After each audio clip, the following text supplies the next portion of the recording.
Good morning, Little Masters, and welcome back to today's Tolkien Times. And happy Halloween for those watching on the day this releases. I'm sorry I couldn't dress up as anybody. Actually, I did. I dressed up as the Man of the West, also from the Prancing Pony podcast.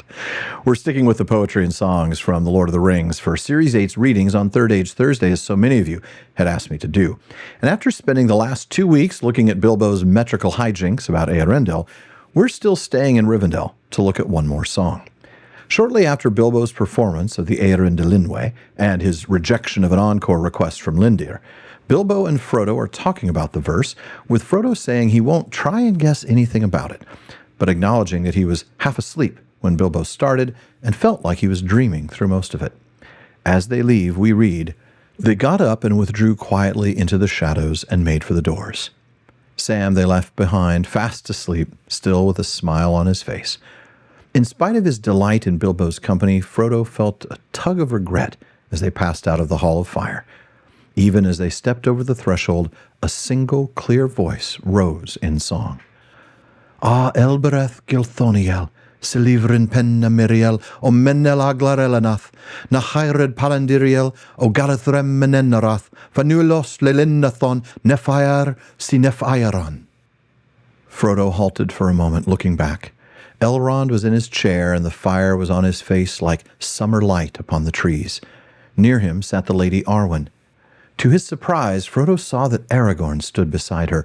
His dark cloak was thrown back, and he seemed to be clad in elven mail, and a star shone on his breast.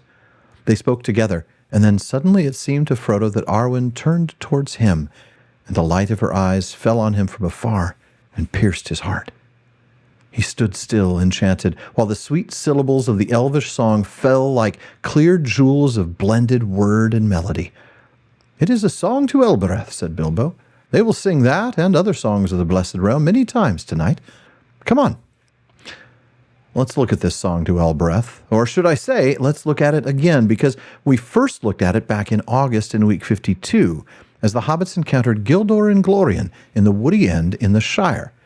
Now, of course, back then we were looking at the common speech version of it that Frodo heard, while today we get to look at it in the original Sundering.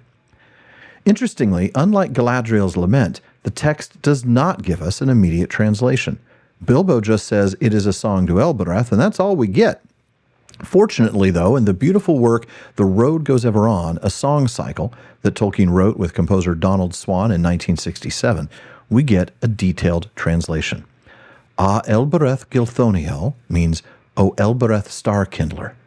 "Silivren penna Miriel o Menelaglar Elenath" means "white glittering slants down, sparking like jewels from firmament, glory of the star host."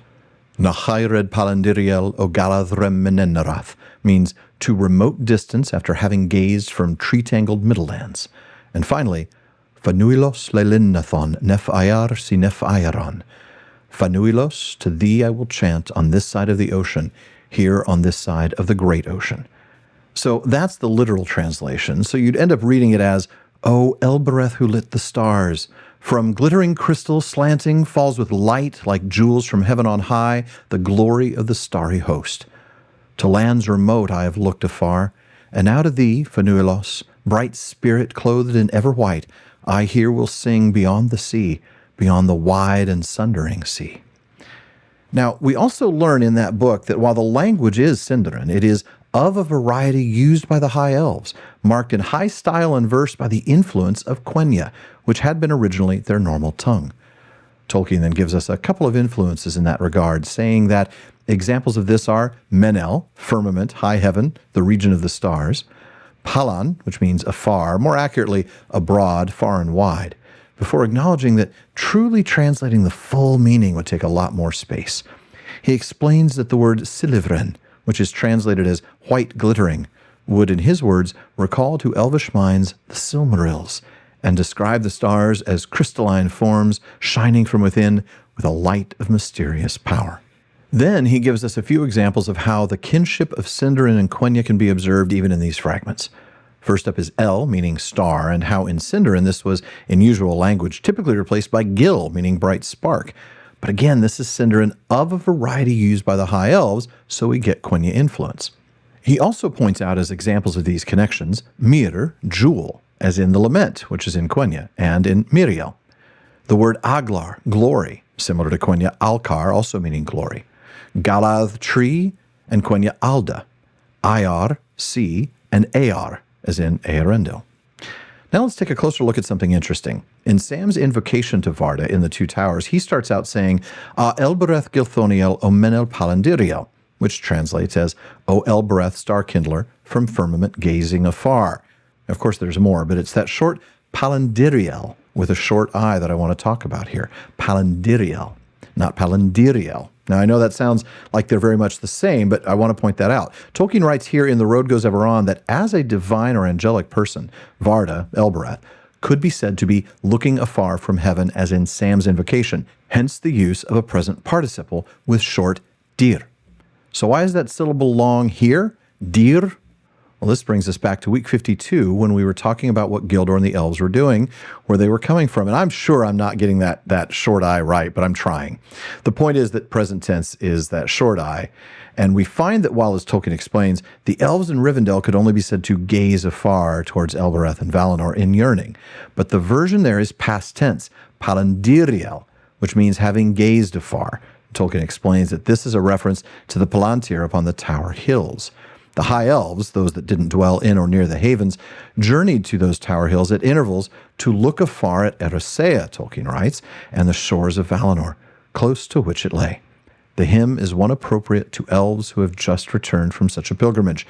No doubt Gildor and his companions, since they appear to have been going eastward, were elves living in or near Rivendell, returning from the Palantir of the Tower Hills. On such visits, they were sometimes rewarded by a vision, clear but remote, of Elbereth as a majestic figure, shining white, standing upon the mountain Oilosse. It was then that she was also addressed by the title Fanuilos. Now, of course, we talked about Fanuilos and the other names of Varda back in week 52's Word Nerd Wednesday. So dig into the archives into that episode and the next day's Third Age Thursday to tie this all together. Folks, thank you for joining me for this week's Third Age Thursday and for the mispronunciation of the short I versus the long I. Stick around for more poetry tomorrow as I continue First Age Fridays and our read through the Lay of Lathian. Check out patreon.com/Tolkien Times to learn how you can support the show, get an ad-free feed, join my content council, get a bonus weekly episode, and more. And if you're watching this on YouTube, please like and subscribe, follow or subscribe in your podcast apps, and follow @Tolkien Times on all your social media. Finally, as Faramir says, go with the goodwill of all good men.